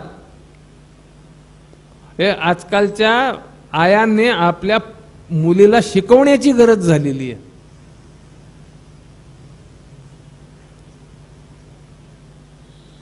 आया शिकवतात मुलींना, सासू सासऱ्यांचं करायचं नाही काही.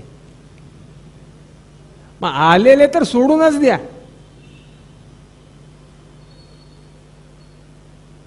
मी माझ्या पत्नीला आणीन, पण कशा करता? माझ्या आईबापाला आराम देण्याकरता आणीन, माझं सुख नंतर. मग ही सिस्टीम आम्ही पूर्णपणे खलास केली. मग त्याचे परिणाम काय? आजची बातमी सांगतो, जास्त नाही सांगत, हे तुम्हालाही माहिती आहेत, सगळ्यांना माहिती आहेत. 2 पोरी असलेली एक बाई, एकीचं वय 16, दुसरीचं वय 13, अशा 2 पोरींची आई असलेली पोरगी म्हणजे बाई 20 वर्षांनी लहान असणाऱ्या प्रियकराबरोबर पळून गेली. सासू जावयाबरोबर पळून जाते. मध्ये प्रकरण गाजलेलं तुम्हाला माहिती आहे. सासरा सुनेला घेऊन जातो, आहे की नाही सांगा? का? कारण का? संस्कार नाहीत. आम्ही आमच्या ग्रंथांचं अध्ययन डोळे उघडे ठेवून केलं नाही. गंध पुष्प अक्षता सगळीकडे वाहिल्या नाही असं नाही, हा, पण आचरण नाही केलं. त्याप्रमाणे मग हे दोघेही जण निघाले आणि निघाल्यानंतर सगळे राजे जमा झालेले होते, सगळे. मग राजे जमा झाल्यानंतर मग आता सुदर्शनला बघितलं सगळ्या राजपुत्रांनी आणि सगळ्यांनी मनोमन निश्चय केला, आपला पत्ता कट झाला. काय ते तेज, काय ते रूप, काय ते विद्वत्ता, काय ते सामर्थ्य, काय ते बल, हा हा हा. युधाजितने सांगितलं, लक्षात ठेवा म्हणले, जर या शशिकलेने उद्या जर याच्या गळ्यात माळ जर घातली तर मी ह्याला मारून टाकून देणार आणि तिला घेऊन जाणार म्हणले माझ्या नातवासाठी. सगळ्यांनी सुदर्शनला बोलवलं. सुदर्शना, अरे काय, कोणाच्या सांगण्यावरून आलास? तिने सांगितलं, भगवतीने मला बोलवलेलं. तुझं रक्षण कोण करणार आहे? कोणीच नाहीये तुझ्या पाठीमागे, एकटा आहेस तू. आमच्याकडे बघ केवढे सैन्य आहे. तिने सांगितलं, तुमच्या पाठीमागे सैन्य आहे, पण माझ्या पाठीमागे माझी आई आहे. लक्षात ठेवा, ज्याच्या पाठीमागे आई असती ना त्याचा पराभव कुणालाच करता येणं शक्य. आणि आई म्हणजे साधी आई नाहीये, जगन्मातर मातस्तव चरण सेवा नरचिता, सगळ्या जगाची आई. आणि युधाजित तुला मारणार. माझा जर नशिबात असेल, युधाजित नसताना सुद्धा माझा मृत्यू आहे. जर माझा नशीब जर असेल तर युधाजित नाही, शेकडो युधाजित जरी आले तरी सुद्धा मला काहीही होऊ शकणार नाही. पूर्णपणे मी भगवतीवर आरूढ आहे, आश्रित आहे. आणि मग कसं आहे, त्वामाश्रिता ह्या श्रयताम प्रयांती. खरा आश्रय कोणाचा आहे? भगवतीचा आश्रय हा खरा आश्रय, हे आपण लक्षात ठेवलं. झालं, दुसरा दिवस उजाडला. सुभावने सांगितलं, ती माळ तयार केली, गळ्यात घालायची. मुलीला बोलवलं, इकडे म्हणले माळ घे, तुला पाहिजे त्याच्या गळ्यात घाला. हे मी नाही जाणार म्हणले. म्हणले का? आधीच ठरवलंय म्हणले. अगं म्हणले सगळे माझ्या अंगावर पडतील. म्हणजे ते तर तुमचं तुम्ही बघा म्हणले, मला माहित नाही. आता आली का पंचायत, आता काय करायचं? आला आणि सांगितलं काय करावं. म्हणले माझी मुलगी माझं ऐकत नाही. तेव्हापासूनची ओरड आहे बरं ही. माझी मुलगी माझं ऐकत नाही हे तेव्हापासूनची ओरड आहे. फक्त त्या काळात चांगली ओरड होती, आता मात्र कशी ते आपल्याला माहिती आहे. युधाजित संतापला, आम्हाला बोलवून आमचा अपमान केलास, मुकाट्याने घेऊन ये, नाही तर आम्ही आत्ताच या ठिकाणी तुझा वध करून टाकून देऊ. गेले. अगं म्हणले माझ्या सगळ्या आता काय कसं होणार तूच बघ. शशिकलेने सांगितलं काही काळजी करू नका म्हणले. त्यांना सांगा आजचा मुहूर्त चांगला नाहीये, आज ह्या भानगडीत मुहूर्त टळून गेलाय, उद्या तुम्ही या, उद्या मग माझी मुलगी येईल म्हणून सांगून टाका म्हणले. पुढे काय, रात्री त्या रात्रीत आमचं लग्न लावून टाका म्हणले, संपलं. एवी तेवी काशीच आहे, काशीमध्ये रात्रीचीच लग्न असतं, हो की ना. इकडे कशी असतात मला माहित नाही, इकडे रात्री असतात का कशी असतात सकाळी. हा, काशीकडे मुहूर्त रात्रीचा असतो. जबरदस्त असतात. यांना पाठवलं, सगळी व्यवस्था केली, इतकं खाऊ पिऊ घातलं की सगळे झोपी गेले.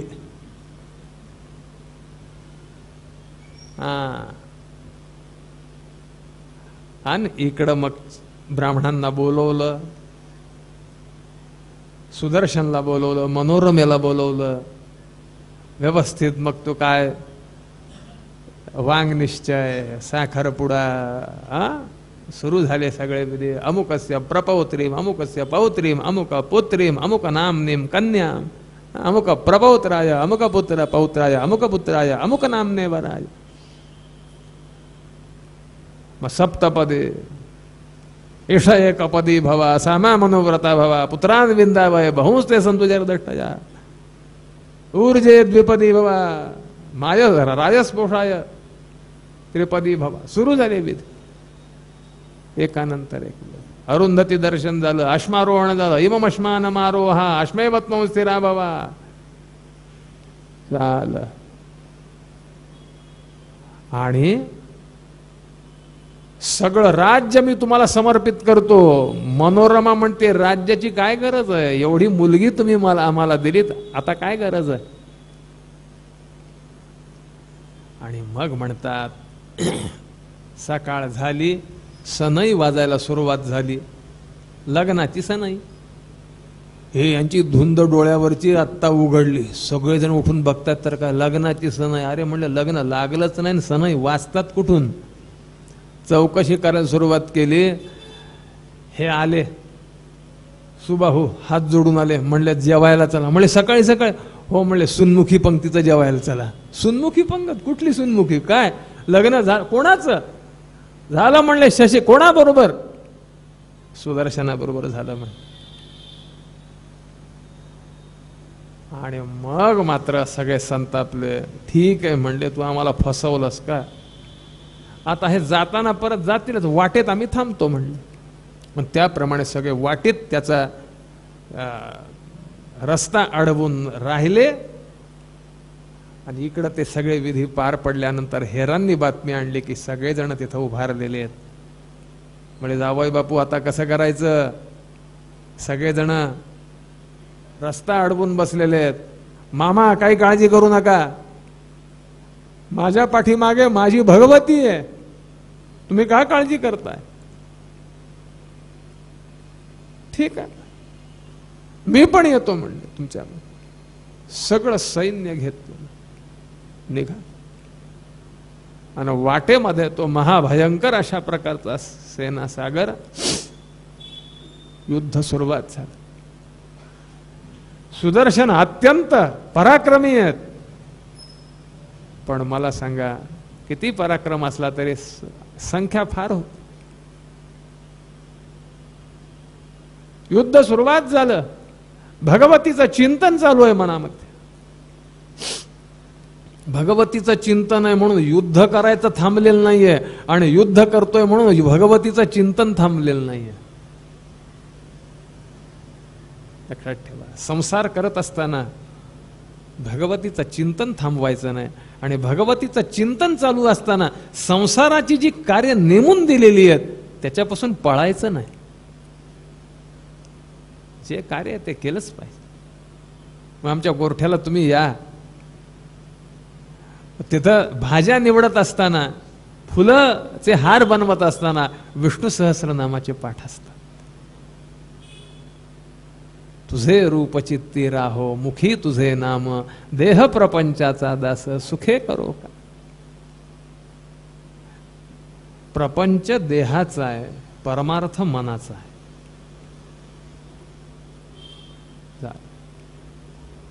आणि मला सांगा, आपलं पोरग संकटात पडलं हे बघितल्यानंतर कोणती आई थांबेल हो? ती तर अव्याज करुणा मूर्ती असणारी भगवती आहे. भक्त संकटी पडता झेलून घेसी वरचे वरी.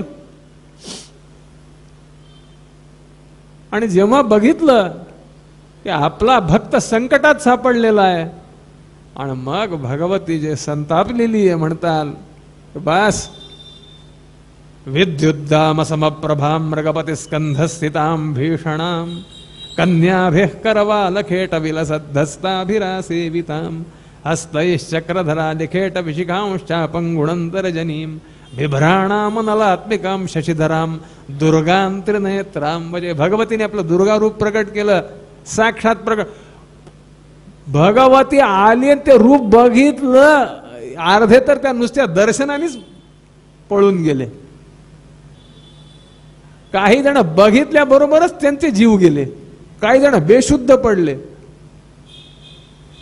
आणि काही जणांनी जेव्हा तग धरून युद्ध करायला सुरुवात केली, आता भगवती समोर काय हो, तो सिंह ती भगवती, खालास. सगळ्यांचा निष्पात झाला. आणि निष्पात झाल्यानंतर साष्टांग नमस्कार केला सुदर्शनाने, सुबाहूने साष्टांग नमस्कार केला. सुबाहू म्हणतायत, सत्संगतीचं काय फल असतं ते मला दिसलेलं आहे. आयुष्यात मी कधी आपली पूजा केली नाही, पण माझ्या जावई बापूंमुळं तुमचं दर्शन मला घडलं. आता एक काम करा, तुम्ही आमच्या नगरीत राहा. तेव्हापासून काशी नगरीची अधिष्ठात्री देवता म्हणून श्री भगवती झालेली आहे. म्हणून विश्वेशम माधवम ढुंडीम दंडपाणींच भैरवम वंदे काशीं गुहां गंगां भवानीं मनकर्णिकां. भवानी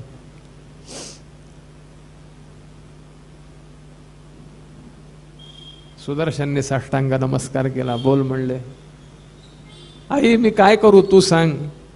एक काम कर, अयोध्येत जा, राज्याचा स्वीकार कर आणि माझी सेवा म्हणून प्रजेची सेवा कर, त्याच्याने मी प्रसन्न होईन तुझ्यावर. आणि मग त्या ठिकाणी गेले.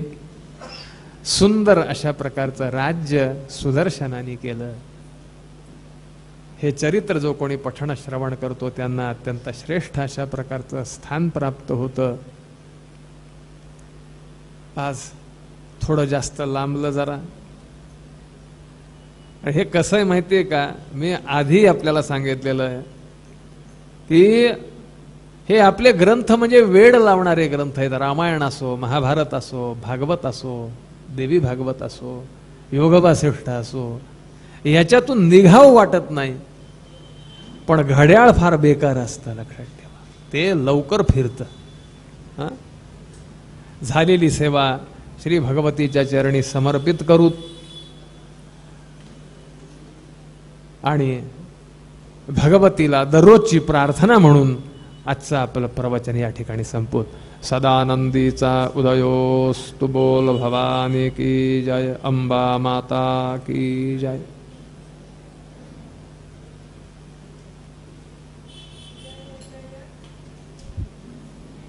जय जय हे तुळजा आई, मज दे हे जन्मो जन्मी.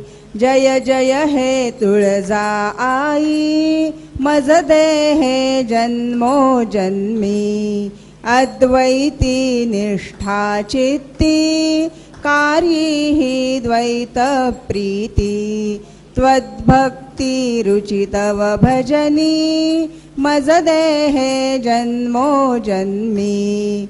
बाल्यी आवड ज्ञानाची, तारुण्यी रुचि कर्माची. वृद्धत्वी मन वैराग्ये, मज दे हे जन्मो जन्मी. मरणी प्रयास राहित्य, दैन्यरहित हे जीवित्व. सत्संग जन्म सद्वंशी, मज दे हे जन्मो जन्मी. कावेरीचे स्नान घडो, दर्शन सिंधूचे होवो. वसती गोदेच्या काठी, मज दे हे जन्मो जन्मी. हिंदुत्वासाठी जनन, हिंदुत्वासाठी मरण. जीवन हिंदुत्वासाठी, मज दे हे जन्मो जन्मी. सद्धर्माची वाढ असो, दुष्पंथांचा नाश घडो, वैदिक नृप साम्राज्य जगी, मज देहे जन्मोजन्मी, मासम आचारा, वाणीने श्रीकृष्ण कथा, देवी चिंतन सतत मनी, मज देहे जन्मोजन्मी, संग घडो तव भक्तांचा, वंदन हे तव भक्तांना, पूजा ही तव भक्तांची, मज देहे जन्मोजन्मी, त्वत्पूजन मम देहाने, तुझे स्मरण ही चित्ताने, तव दर्शनी माझी बुद्धी, मज देहे जन्मोजन्मी, आवड वेदनी शास्त्रांची, सेवा अखंड लोकांची, निष्ठा राहो तव नामी, मज देहे जन्मोजन्मी, गंगे मध्ये देह पडो, सार्थक जीवाचे होवो, पापी मी आपुला म्हणी, मज देहे जन्मोजन्मी, याची हे विश्वास तुला, त्वत्प्रेमा वाढत जावा, मोक्षेच्छा ही नुरोमनी, मज देहे जन्मोजन्मी, जय जय हे तुळजा आई, मज देहे जन्मोजन्मी, मज देहे जन्मोजन्मी, मज देहे जन्मोजन्मी, सदानंदीचा उदयोस्तु उदयोस्तु उदयोस्तु, बोल भवानी की जय, अंबा माता की जय.